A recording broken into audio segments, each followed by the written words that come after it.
हाँ, नमस्कार साथियों। आज हम बीए थर्ड ईयर के लिए टॉपिक लेकर आए हैं अमेरिका में जो नए राष्ट्रपति आए हैं जो बाइडन, उनके आने के बाद भारत और अमेरिकी संबंधों पर क्या असर पड़ेगा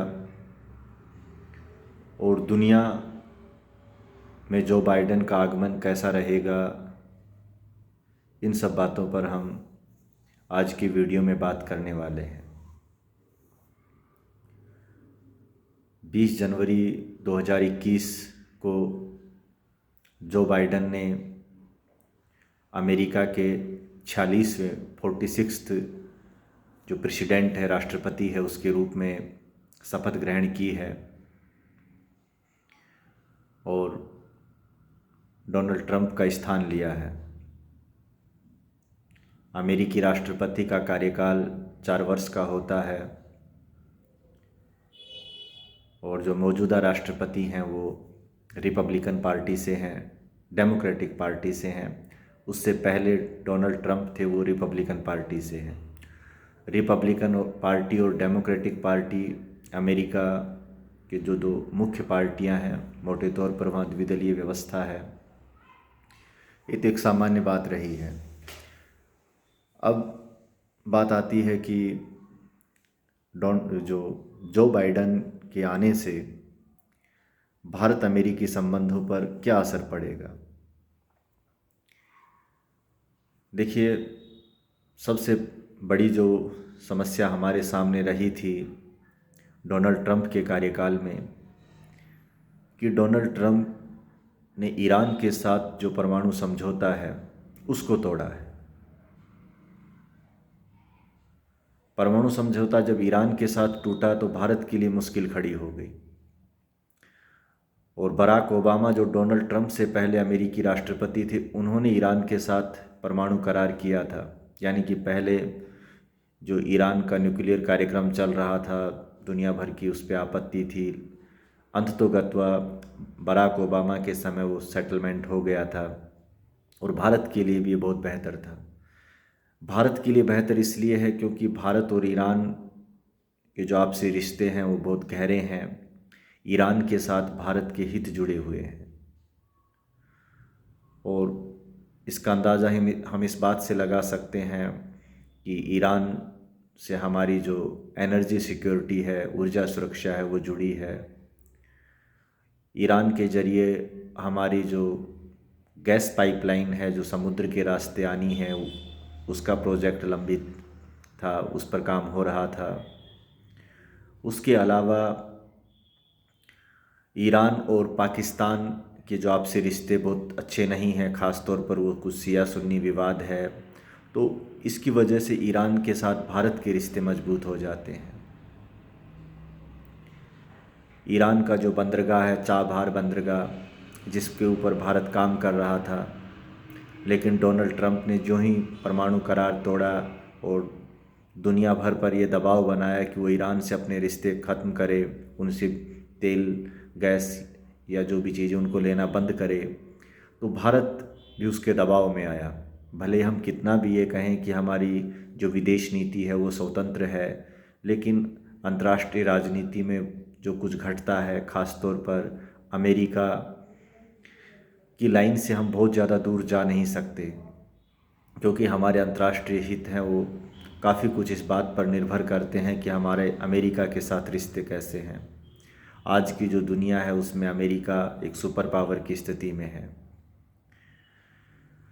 तो इस तरह से ईरान और अमेरिका दोनों को एक साथ साध पाना हमारे लिए मुश्किल हो गया था। तो हम कहीं ना कहीं डोनाल्ड ट्रंप के कार्यकाल में, और ये दिक्कत हमारे साथ नहीं थी, दूसरे देशों के साथ भी थी, तो हमने अमेरिका के पास ही जाना पसंद किया, ईरान से दूरी बनाई। तो उसका खामियाजा ये हुआ कि चाइना ईरान के करीब आ गया, वह चाबहार बंदरगाह पर वो काम करने लगा। और सबसे बड़ा जो ईरान का हमारा लाभ था, वो ईरान के रास्ते से हम अफ़गानिस्तान तक जाते हैं। ईरान से होता हुआ एक रास्ता जाता है, हाईवे जाता है, जिसे दिलाराम जेरांग राजमार्ग कहते हैं। जो चाबहार बंदरगाह से और अफ़गानिस्तान के हेरात प्रांत तक है। और ये जो उसी कॉरिडोर का प्रत्युत्तर है जो चाइना ने पाकिस्तान में बनाया है, जिसे हम जो चीन पाकिस्तान आर्थिक कॉरिडोर कहते हैं, जो ग्वादर बंदरगाह से लेकर और चाइना के जो जिंगजियांग प्रांत है वहाँ तक जाता है। तो हमने उसका जवाब वहाँ दिया था, लेकिन रिश्ते गड़बड़ाए हैं तो ईरान से दूरी बनी तो उसकी दिक्कतें आई। अब हम ये उम्मीद करते हैं कि चूँकि डेमोक्रेट्स हैं, डेमोक्रेट्स का जो एक बेहतर रवैया रहता है, ओबामा भी डेमोक्रेट्स थे क्योंकि वो डेमोक्रेटिक पार्टी से आते थे, और ओबामा के समय जो बाइडेन है उपराष्ट्रपति भी रहे हैं। तो अब ये उम्मीद की जानी चाहिए, ये हम कर सकते हैं कि ईरान और अमेरिका के जो संबंध है वो बेहतर होंगे, और बेहतर संबंध होंगे तो हमारे लिए ईरान और अमेरिका के साथ विदेश नीति में दोनों को साथ ले चल पाना आसान रहेगा। तो एक तो हमें ये लाभ होगा। दूसरा, जो बाइडन ने कहा है कि वो अफ़गानिस्तान में अभी सेनाएं बनाए रखेंगे, तो इसका लाभ हमें होगा, क्योंकि अफ़गानिस्तान से अगर सेनाएं जाती हैं, डोनाल्ड ट्रंप ने जिस तरह से वहाँ से सेना हटाई भी हैं और घटती ही जा रही थी, तो उसका खामियाजा भारत के लिए ये होता है कि अगर वहाँ से अमेरिका अपनी पूरी सेना अफ़गानिस्तान से हटा लेता है तो फिर वहाँ वापस जो कट्टरवाद है, चरमपंथ है, उसको पनाह मिलती है, और फिर जो वहाँ से आतंकवाद पनपेगा तो फिर जो भारत में ख़ास तौर पर जो कश्मीर में अलगाववाद है उसको हवा मिलती है। तो इन सब चीज़ों से भारत की सुरक्षा को मुश्किलात आने वाली थी। तो इस मामले में भारत के लिए बेहतर है।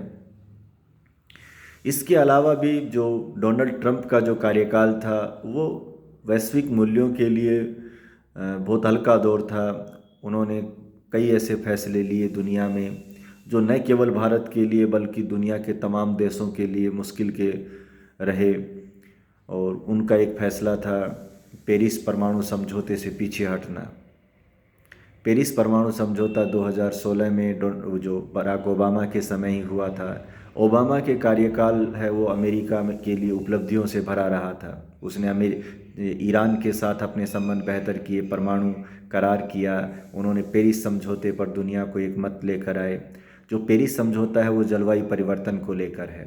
तो उसमें जो कुछ लक्ष्य तय हुए थे जिसमें अमेरिका भी शामिल हुआ, और अमेरिका ने भी ये जो एक तरह से प्रतिबद्धता दोहराई थी, अपने सहमति दी थी कि वो एक निश्चित समय तक वो अपने यहाँ से जो कार्बन उत्सर्जन है उसको कम करेगा।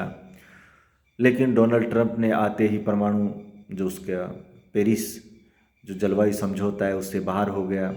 और उसके बाद फिर ये कहा जाने लगा कि भाई जब दुनिया का इतना बड़ा पावरफुल देश ही जलवायु परिवर्तन को लेकर गंभीर नहीं है तो फिर दुनिया इस मुश्किल का सामना कैसे कर पाएगी।